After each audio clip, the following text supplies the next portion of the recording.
Hindi web series, நம்ம Hollywood web series, இந்த web சீரிஸ பத்தி நம்ம எல்லாமே பெருமையா சொல்லிக்கிட்டு இருப்போம். ஆனா தமிழ்ல ஒரு வெப் சீரிஸ் ஒண்ணு வந்திருக்கு. எப்புட்றா இப்படிலாம் யோசிச்சு எடுத்தீ அப்படின்னு நமக்கே தோணுச்சு. மொத்தம் 7 எபிசோடு. 7 எபிசோடுமே நம்மள பதட்டத்தின் உச்சத்துலங்க வச்சிருப்பானுங்க. ஒரு எபிசோடோட நமக்கு கொஞ்ச நேரத்தோட நம்ம போர் அடிக்காது. இது இன்னொரு வெப் சீரிஸ்னா குற்றம் புரிந்தவன் அப்படின்னு ஒரு வெப் சீரிஸ் ஒண்ணு. வெப் சீரிஸ்ல நம்ம பசுபதி தான் ஹீரோவா நடிச்சிருக்காப்புல. நம்ம விதார்த் ஒரு போலீஸ் அதிகாரி ஒரு பக்கத்துல நடிச்சிருப்பாப்புல. போலீஸ் அதிகாரினா டிஎஸ்பிக்கு கார் டிரைவரா அவரு கேரக்டர் இருக்கு. ஆனா இந்த வெப் சீரிஸோட கதை எப்படி சொல்றது, பசுபதி வச்சு எவ்வளவு பெரிய படம் கொடுத்தா கூட அசால்ட்டா நடிச்சு போவாப்புல. அவர் நடிப்பு கண்ணுலயே அவர் ஃபேஸ்லயும் ஒரு ரியாக்ஷன் ஒண்ணு வரும் பாருங்க. அந்த பாக்குறதுக்கு எல்லாமே ரசிக்கும்படியா நம்ம கொடுத்துருக்காப்புல. இதுல என்ன ஒரு கதைனா, நான் பசுபதி ஒரு ஹாஸ்பிட்டல்ல வந்து வேலை பார்ப்பாப்புல. அவரு கிட்டத்தட்ட 3 நாள்ல ரிட்டையர் ஆகுற மாதிரி காமிச்சிருப்பாங்க. 3 நாள்ல ரிட்டையர் ஆகுறதுக்கு முன்னாடி நம்ம ஒரு ஃபங்க்ஷன் ஒன்று அட்டன் பண்ணிட்டு வராங்க. நம்ம பசுபதிக்கு ஒரு பேரன் ஒருத்தன் இருக்கான். அவனை கூட்டிட்டு வீட்டுக்கு ஒரு பக்கத்துல போறாங்க. திருவிழா முடிச்சு அதுக்கப்புறம் சாலமோன்னு ஒரு கேரக்டர், அவர் ரொம்ப போதையா இருக்கிற மாதிரி. ஆனா ஒரு சின்ன புள்ள வரும். அந்த சின்ன புள்ள வந்து நம்ம பசுபதி ஒரு பக்கத்துல மீட் பண்ணி, நீ இடத்துல எங்கேயுமா போற அப்படின்னு சொல்லிட்டு நம்ம மெர்சிட்டேன் வந்து நம்ம பசுபதி ஒரு பக்கத்துல கேட்கறாங்க. கேட்கும்போது நம்ம மெர்சி அந்த சின்ன பொண்ணு என்ன சொல்லுதுன்னா, நான் சர்ச்சுக்கு போறேன் அப்படின்னு சொல்லிட்டு அந்த பொண்ணு வந்து நம்ம பசுகிட்ட சொல்லிட்டு போறாங்க. பசுதி இன்னியாத்துல நீ எப்படி தனிமையில நீ போவ அப்படின்னு சொல்லிட்டு ஒரு பதில, நான் போயிருவேன் அப்படின்னு சொல்லிட்டு அந்த பொண்ணு ஒரு பக்கத்துல சொல்லிட்டு போகுது. அதுக்கப்புறம் நம்ம ஹீரோ வந்து ஒரு பக்கத்துல வந்து வீட்டுக்கு வந்துடுறாப்புல. வீட்டுக்கு வந்து பேர குழந்தை தூங்க வச்சுட்டு அவர் ஒரு பக்கம் சரக்கு அடிக்க போறாங்க. சரக்கு அடிக்க போற நேரத்துல யாரோ ஒருத்தர் வந்து கதவை தட்டுறாங்க. கதவை தட்டும் போது அங்க உள்ள சாலமோன்னு அவங்க பொண்ணை கூட்டிட்டு வராங்க. கூட்டிட்டு வரும்போது அந்த பொண்ணு மேல கிட்டத்தட்ட எப்படி சொல்ற, ரத்த வெள்ளத்துல அந்த பொண்ணு இருக்கு. ரொம்ப ஒரு பாலியல் ரீதியான துன்புறுத்தல், கொடூரமான செயல்லாம் எவனோ செஞ்சிருக்கான் அப்படின்னு சொல்லிட்டு நம்ம பசுபதிட்ட கொண்டு போய் நம்ம அந்த சாலமோன் வந்து கொடுக்குறாப்புல. கொடுக்கும்போது பசுபதி வந்து, எதனால நீங்க கூட்டியிருந்தா நம்ம ஆஸ்பத்திரி போனோம், இல்லை போலீஸ் ஸ்டேஷன் போகணும், சின்ன பொண்ணு மேல தப்பா ஏதோ பண்ணிட்டேன் அப்படின்னு சொல்லிட்டு நம்ம பசுபதி ஒரு பாகத்தை சொல்லும் போது பசுபதிக்கு ஒரு பாகத்தில் தெரிய வருது, இந்த ஒரு சின்ன பொண்ணை யாரோ வந்து கற்பழிச்சிருக்கான் அப்படின்னு சொல்லிட்டு நம்ம பசுபதிக்கு ஒரு பாகத்தில் தெரிய வருது. தெரிய வரும்போது நம்ம பசுபதி கிட்ட அந்த பொண்ணுக்கு வந்து முதலுதவி ஒரு பாகம் செய்வாப்புல. முதலுதவி செய்யும் போது மூக்கு, காது, அந்த எப்படி சொல்ற, அந்த உடல் உறுப்புகள் எல்லாத்துலேருந்து ரத்தம் அப்படியே ரொம்ப கசித்தா ஒரு பாகத்தில் வருது. இதை பார்த்து நம்ம பசுபதி வந்து ஒரு பாகத்தை தெரிஞ்சது, இந்த பொண்ணு இறந்துருச்சு அப்படின்னு சொல்லிட்டு ஒரு பாகத்தை தெரிஞ்சது. இதை பார்த்து நம்ம அந்த சின்ன பொண்ணோட அப்பா வந்து அந்த சாதா பொண்ணு வந்து ஒரு பாகத்தில் வந்து தற்கொலை பண்ணிடுறான் அதே இடத்துல இருந்து. பசுபதி வந்து ஒரு பாகத்தில் மாட்டிக்கிறாப்புல. இந்த சம்பவம் தெரிஞ்ச அப்பவே ஒரு பாகத்தில் இறந்துட்டாங்க. அதுக்கப்புறம் இந்த பொண்ணு வந்து நம்ம வீட்டில் வந்து வச்சுட்டானுங்க. இது வெளியில போனா ஒரு பக்கத்துல ஒரு பெரிய கொலை கேஸ் ஆயிரும், நம்ம மேல வழிய கூட்டான்னு விட்டு அந்த பொண்ணோட உடலை வந்து பிரிட்ஜில் தூக்கி வச்சிடறாப்புல. எதனால இந்த மாதிரி எப்படி போலீஸ்க்கு ஒரு பக்கத்தை இன்ஃபார்ம் பண்ணிருக்கலாமே, ஆனா ஏன் இப்படி ஒரு பண்றாப்புல அப்படின்னு தெரியும் போது வந்து அவரோட பேரனுக்கு தலையில வந்து ஒரு பெரிய ஒரு ஆபரேஷன் ஒன்று இருக்கு. அந்த ஆபரேஷனுக்கான தேவையான அந்த பணம் கரெக்டாக ஒரு 12 லட்ச ரூபா. ஆனால் அந்த 12 லட்ச ரூபா அவர்கிட்ட இருக்காது. ரிட்டர்ன் ஆனா 10 நாள் கழிச்சு அந்த பணம் ஒன்று வரும். அதுக்காக வெயிட் பண்ணிக்கிருக்காப்புல.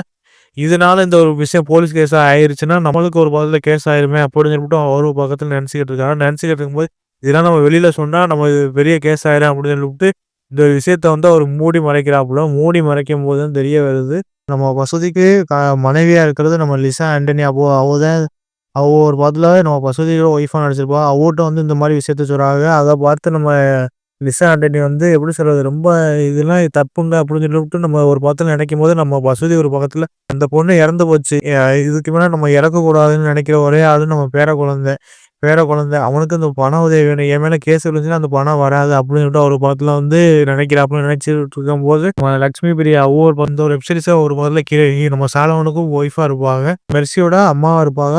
இருக்கும்போது ஒரு பக்கத்தில் வந்து என் குழந்தை ஒரு பக்கத்தில் காண, அதுக்கப்புறம் உலகமே ஒரு பக்கத்தில் வந்து இந்த ஒரு குழந்தை வந்து காணாம போயிடுச்சு அப்படின்னு சொல்லிட்டு எல்லாருமே நினச்சிக்கிட்டு இருக்காங்க. அதுக்கப்புறம் நம்ம லக்ஷ்மி பிரியா வந்து ஒரு பக்கத்தில் வந்து என் குழந்தை யாராவது கடத்திட்டு போயிட்டாக வச்சுட்டாங்க, என் குழந்தை உயிரோட தான் இருக்கு அப்படின்னு சொல்லிட்டு ஒவ்வொரு பக்கத்துல ஒரு மன உளைச்சலாம் ஒவ்வொரு பக்கத்துல இருக்காங்க. அதுக்கப்புறம் நம்ம பசுபதி வந்து வீட்டுக்குள்ளேயே அவர் வந்து சின்ன பொண்ணோட பணத்தை வச்சுக்கிட்டு அவர் வந்து ரொம்ப தப்பு ஒன்று பண்ணிட்டா இது வெளிலையும் சொல்ல முடியாம பக்கத்து வீட்டுல இருக்கிறது நம்ம நம்ம மெர்சியோட அம்மாட்டையும் சொல்ல முடியாத அளவுக்கு அவங்களுக்குள்ள நம்ம பசுபதி வந்து மன உளைச்சல ஆளாகிட்டு ஒவ்வொரு பக்கத்துல இருப்பாங்க. ஆனா இது ஒரு பக்கத்துல வந்து போலீஸ் அதிகாரி வந்து ஒரு பக்கத்துல வந்து சின்ன பொண்ணு யாரு கடத்தினா அப்படின்னு சொல்லி கிட்டத்தட்ட 2-3 வருஷத்துக்கு முன்னாடி ஏகப்பட்ட சின்ன பிள்ளைலாம் ஒரு பக்கத்துல வந்து கடத்தப்பட்டிருக்கு.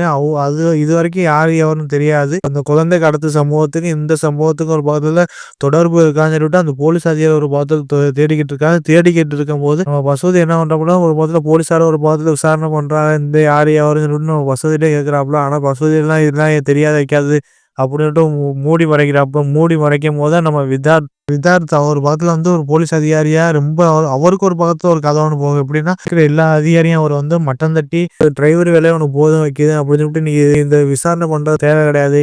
அங்க உள்ள உயர் அதிகாரிகள்லாம் நான் என்ன சொல்றேனோ அதான் நீ கேட்கணும் வைக்கணும் அப்படின்னு சொல்றாங்க. ஆனா விதார்த் வந்து நம்ம பசுபதி மேல ஒரு டவுட் ஒன்று போடுறாப்புல, பதட்டத்தின் உச்சத்து இருக்காப்புல, எதனால ஏன் அப்படின்னு ஒரு பக்கத்துல விசாரிக்கும் போது நம்ம கடைசியில பார்த்தா நம்ம விதார்த்த வந்து ஒவ்வொரு விஷயமா கண்டுபிடிச்சு அந்த பொண்ணு பசுதி வீட்டுல வந்து வீடு புகுந்து அந்த பொண்ணு அங்கே உள்ள ரத்த கரையெல்லாம் தெரியாம எடுத்து அதை டெஸ்ட்டு கொடுத்து அந்த ஒரு பொண்ணு அங்கேதான் இறந்துருக்கு அப்படின்னு சொல்லிட்டு ஒரு முதல் தெரிய வரும்போது இது தெரிஞ்சுக்கிட்ட நம்ம விதார்த் வந்து போலீஸ் நின்றுக்கிட்டு இருக்காப்புல. நின்றுக்கும் போது பசுதி ஒரு பக்கத்துல வராப்புல, எதுவுமே மூடி மறைவுலாம் இல்லாம நம்ம போலீஸ்கிட்ட போய் எல்லாத்தையும் நான் சொல்லி என்ன வச்சேன்னா அப்படின்னு சொல்லிட்டு ஒரு பார்த்து சொல்றாங்க. எதனால இப்படிலாம் பண்ணாப்புல அப்படின்னு அவர் வந்து எல்லாமே அவர் பேரனுக்காண்டி தான் ஃபுல் அண்ட் ஃபுல்லா அவர் பேரனுக்காண்டி எல்லாமே பண்ணிருப்பாப்புல. ஆனா பேரனே ஒரு பக்கத்துல வந்து எல்லாம் அந்த பொண்ணை ரேப் பண்ணவனுக்கு ஒரு பக்கத்துல வந்து மெர்சியோட பாடி நம்ம பசுதிட்டு தான் இருக்கு அப்படின்னு சொல்லிட்டு ஒரு பக்கத்துல வந்து நம்ம பசுதிக்கு வந்து எப்படி மிரட்டல் விடுறான். மிரட்டல் விட்டும் போது நம்ம ஒரு பக்கத்துல பசுதிக்கு ஒரு பக்கத்துல பண உதவி வந்து அவன் தான் அந்த எப்படி சொல்ல அந்த வில்லன் தான் ஒரு பக்கத்துல பண்ணியிருப்பான். அதுக்கப்புறம் அந்த மெர்சியோட பாடியை வந்து நம்ம பசுதி ஒரு பக்கத்துல வந்து எரிச்சிடாப்புல. எரிச்சது அப்புறம் மசூதி இதுப்பெல்லாம் நான் இல்லாத எல்லா தப்பும் என் மேலே தான் இருக்குன்னு சொல்லிவிட்டு ஒரு பாத்துல வந்து நான் சரண்டர் ஆக போகிற பக்கத்தில் போகும்போது நம்ம விதார்த்தை வந்து தடுத்து நிறுத்தினாப்புல. நீங்கள் ஒரு பாத்தில் சரண்டர் ஆகிட்டு இருக்கிற எல்லா கற்பழிப்பிகேஷன்லாம் உன் மேலே வந்துடும். 3-4 குழந்தை ஒரு பாகத்தில் வந்து கடத்திருக்கு, அதுவே அந்த ஒரு கேஸும் உன் மேலே போட்டுவா வச்சிடா அப்படின்னு சொல்லிட்டு நம்ம பசுதி ஒரு பாகத்தில் வந்து பயமுறுத்துறாப்புல. அதுக்கப்புறம் நம்ம விதார்த்து வந்து ஒரு பாத்துல வந்து சொல்றாப்புல, நீ இப்படி இதுக்கு மேல நம்ம குற்றவாளியை வந்து நம்ம வெளியில விடக்கூடாது அப்படின்னு சொல்லிவிட்டு அவர் ஒரு பாத்துல யோசிச்சு அந்த ஒரு குற்றவாளியை பிடிச்சாங்களா இல்லையா ஒரு 3 எபிசோட கதை அம்சம்லாம் நீங்க பார்த்து தெரிஞ்சுக்கிறீங்க. ஏன்னா தாறுமாறான இருந்துச்சு. கிட்டத்தட்ட 4 எபிசோடும் நம்ம பார்க்கறதுக்கு எப்படி செம்ம இன்ட்ரெஸ்டிங்கா இருந்துச்சு. அதை விட அந்த 3 எபிசோடு தக்காளி தாறுமாறான ஒரு எபிசோடா இருந்துச்சு. அதை பார்க்கும்போது அந்த எபிசோட நீங்க பார்த்து தெரிஞ்சுக்கிறீங்க. கிட்ட ஒரு 2-3 பேரை பிடிப்பானுங்க. 2-3 பேரை பிடிச்சி வீணா குற்றவாளி அப்படின்னு சொல்லும் போது அடுத்து ஒரு வேற லெவலில் ட்விஸ்ட் ஒன்று. இவங்க இல்லாம வேற யாரா அந்த கற்பழிப்பு சம்பவத்துல யாரா பண்ணது அப்படின்னு சொல்லிவிட்டு அடுத்தடுத்து சுவாரஸ்யமான விஷயம் நடக்கும்போது எல்லாமே பார்க்கறதுக்கு ரசிக்க முடியா இருந்துச்சு. மொத்தம் 7 எபிசோட்ல கிட்டத்தட்ட அந்த 3 எபிசோடு தாறுமாறான ஒரு எபிசோடா இருக்கு. கண்டிப்பா மிஸ் பண்ணாதீங்க கைஸ். இதுல நம்ம பசுதி சாரோட ஆக்டிங் மனசுக்குள்ளே ஊட்டி வச்சுக்கிட்டு ஒரு குற்ற உணர்வோட அந்த எப்படி சொல்ற நம்ம மெர்சியோட அம்மாட்டையும் ஒரு பக்கத்துல பேசிக்கிட்டு அவர் வெளி உலகத்துலயே எப்படி மெர்சி பொண்ணோட எப்படி நியாயத்தையும் வாங்கி கொடுக்காம நம்ம ஒரு பக்கத்துல போகக்கூடாது வைக்கக்கூடாது எப்படின்னு சொல்லிவிட்டு அவர் இருக்கிற கேரக்டரை பார்க்கும்போது செம்ம இன்ட்ரெஸ்டிங்கா இருந்துச்சு. வேற லெவலில் நடிச்சு கொடுத்துருப்பாப்புல கைஸ். கண்டிப்பா சொல்றேன் பசுதி ஆக்டிங் நம்ம ஏகப்பட்ட படத்துல பார்த்துருப்போம். ஆனா இந்த வெப் சீரிஸ்ல தலைவன் வாழ்ந்திருக்காப்புல. இந்த வெப் சீரிஸ்ல ஒரு சீன் ஒன்று வரும். அவருக்கு எதுக்கு எடுத்தாலும் ஒரு பாகத்துல வந்து நம்ம இப்படி ஒரு தப்பு ஒண்ணு பண்ணிட்டோமே, இது ஒரு மூடி மறைச்சிட்டோமே, மெர்சியோட அம்மாட்டையும் இதெல்லாம் சொல்லாம கொள்ளாம நம்ம ஒரு பக்கத்துல இருக்கோமே, அப்படியே ஒரு மனசுக்குள்ள பூட்டி வைக்கிற விஷயம்லாம் பார்க்கறதுக்கு நமக்கு ஒரு பாகத்துல கண் கலங்குற அளவுக்கு அந்த சீன் இருந்துச்சு. ஆனா கிட்டத்தட்ட ஒரு 3-4 சீன்ல ஒரு கையை பாப்பா கூட கையில ஒரே ரத்த கரையா இருக்கிற மாதிரி காமிச்சிருப்பாங்க. ஆனா லாஸ்ட்டு ஒரு மலையில ஒரு சீன் ஒன்று வரும். மெர்சியோட அம்மா வந்து நம்ம பசுதி பக்கத்துல அடிக்கும்போது ஒரு பக்கத்துல மழை வரும். அந்த சீனை வந்து நம்ம பசுதி சார் வந்து ஒரு பக்கத்துல வந்து அந்த மழை வந்து கையில வந்து படுற சீனை பார்க்கும்போது நம்ம பசுதி சாருக்கு ஒரு பக்கத்துல ஒரு சந்தோஷம் ஒன்று வரும். நம்ம எல்லாம் இது இந்த குற்றம் உணர்ச்சின்னா நமக்கு ஒரு பக்கத்துல போயிருச்சு எல்லாத்தையும் தெரிஞ்சிருச்சு அப்படின்னு சொல்லிவிட்டு அவர் ஒரு பக்கத்துல அந்த ஒரு சீன் ஒன்று தக்காளி தாறுமாறான ஒரு சீனா இருந்துச்சு. அதை பார்க்கும்போது எல்லாமே ரசிக்க முடியாம இருந்துச்சு. இதார்த் ஆக்டிங் தக்காளி அவர் லைஃப் சிஸ்டம்னு ஒரு பாகத்துல சொல்லாப்புல, இதான் சார் சிஸ்டம் அப்படின்னு சொல்லாப்புல. நம்ம எவ்வளவுதான் நம்ம ஒரு நேர்மையா இருந்தாவோட அதை அப்படி சொல்றது அதை மூடி மறைக்கிறதுக்கு அதுல ஒரு அரசியல் ஒரு சூழ்ச்சி ஒன்று நடக்கிற மாதிரி போலீஸ் அதிகாரிலேருந்து என்னென்னலாம் பண்ணுவாங்க அப்படின்னு சொல்லிட்டு நீட்டா அழகா ஒரு விஷயத்த வந்து நம்ம விதார்த்த வந்து ஒரு பார்த்து சொல்லியிருப்பாப்புல. அதை பார்க்கும்போது செம்ம இன்ட்ரெஸ்டிங்காக இருந்துச்சு நம்ம விதார்த்தோட ஆக்டிங்கு. அதுக்கப்புறம் அதில் நடித்த நம்ம லிசா ஆண்டனி என்னமா நடிப்பு. நம்ம பசுதிக்கு ஒய்ஃபா நடிச்சுப்போம் ஆக்டிங் பார்க்கும்போது பார்க்கறதுக்கு எல்லாமே ரசிக்க முடியாது இருந்துச்சு. எப்படின்னா இதெல்லாம் பெரிய பிரச்சனை ஆயிரும் அப்படின்னு சொல்லிவிட்டு அவர் பக்கத்துல இருந்து நம்ம பசுதியே சொல்லாப்புல, நமக்கு அந்த இறந்து போன பொண்ணோட வாழ்க்கை நமக்கு தேவையில்லை, நம்ம வாழ போற நம்ம பேரனுக்காண்டியே நம்ம முழுசா வாழ்ந்துகிட்டு இருக்கோம், அதனால இதெல்லாம் நம்ம மூடி மறைக்கணும் அப்படின்னு சொல்லிட்டு நம்ம வசதி ஒரு பார்த்து சொல்லும் போது நம்ம லிசா ஆண்டனிக்கு எதுவுமே சொல்ல முடியாது. கீழே ஒரு பார்த்துட்டு அழுதுகிட்டு மனசுக்குள்ளே ஒரு பக்கத்துல வந்து நம்ம இப்படி ஒரு பெரிய தப்பு ஒன்று பண்ணிக்கிட்டு இருக்கோமே அப்படின்னு சொல்லிட்டு ஒவ்வொரு பக்கத்துல அந்த அழுகிற சீன்லாம் பார்க்கறதுக்கு நமக்கே ஒரு பக்கத்துல கண் கலங்கிருச்சு. அதுக்கப்புறம் இதுல மெயினா நம்ம மெர்சியோட அம்மாவை நம்ம லக்ஷ்மி பிரியா ஆக்டிங்க பார்க்கணுமே. ஃபர்ஸ்ட் எபிசோட்ல இருந்து லாஸ்ட் எபிசோடு வர ஒரு அழுகிற சீனா தான் இருக்கு.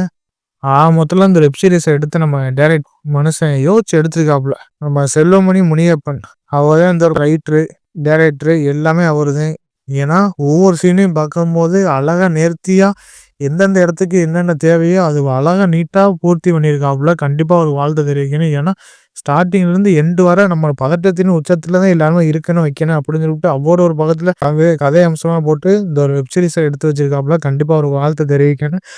மொத்தத்துல இந்த வெப் சீரிஸு கிரைம் த்ரில்லர் ஃபேன்ஸுக்கு கண்டிப்பா இந்த வெப் சீரிஸ் பிடிக்கும். தயவுசெய்து சொல்றேன், நம்ம ஏகப்பட்ட வெப் சீரிஸை தூக்கி கொண்டாடிக்கிட்டு இருக்கோம். ஹாலிவுட், மலையாளம், நம்ம ஹிந்தி அதெல்லாம் தூக்கி போட்டுட்டு அதெல்லாம் பார்க்குறதுக்கு நம்ம அந்த ஒரு வெப் சீரிஸை தூக்கி கொண்டாடிக்கிட்டு இருக்கோம். ஆனால் நம்ம குற்றம் புரிந்தவன் இந்த வெப் சீரிஸை தயவுசெய்து கண்டிப்பாக எல்லாரும் பாருங்க guys. ஏன்னா ஒரு மஸ்ட் வாட்சான வெப் சீரிஸ் தமிழ்ல அப்படின்னு சொல்லிட்டு நீட்டா அழகா ஒரு பார்க்க தரமான ஒரு வெப் சீரிஸை கொடுத்துருக்காங்க. கண்டிப்பா மிஸ் பண்ணாதீங்க. தலை பசுபதி சார், உங்களை சொல்ற வார்த்தையே கிடையாது. ஏன்னா நீங்க அப்படி நடிச்சிருக்கீங்க.